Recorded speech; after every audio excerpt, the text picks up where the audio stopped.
नमस्कार मित्रांनो, आज मी तुमच्यासाठी घेऊन आलेली आहे महाराष्ट्र राज्यातील 36 जिल्हे लक्षात ठेवण्यासाठीची एक शॉर्ट ट्रिक.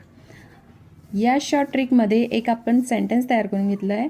अगं कमल उठ, पाय धू, रस भजे चहा बनव.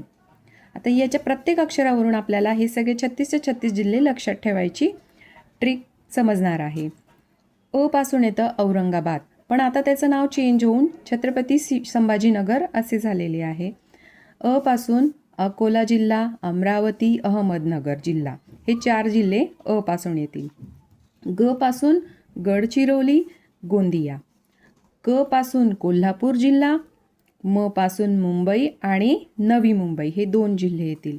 ल पासून लातूर, उ पासून उस्मानाबाद म्हणजेच धाराशिव, ठ पासून ठाणे, पा पासून पुणे, पालघर, परभणी हे 3 जिल्हे येतील. य पासून यवतमाळ जिल्हा, धू पासून धुळे, र पासून रायगड आणि रत्नागिरी हे 2 जिल्हे येतील.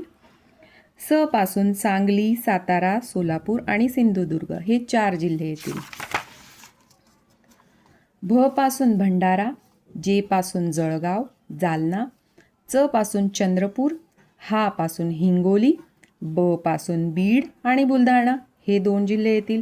न पासून 4 जिल्हे कुठले? नांदेड, नाशिक, नागपूर आणि नंदुरबार. व पासून वाशिम आणि वर्धा. या प्रकारे आपण सर्व 36चे 36 जिल्हे लक्षात ठेवण्याची ही शॉर्ट ट्रिक माहिती केली आहे. धन्यवाद.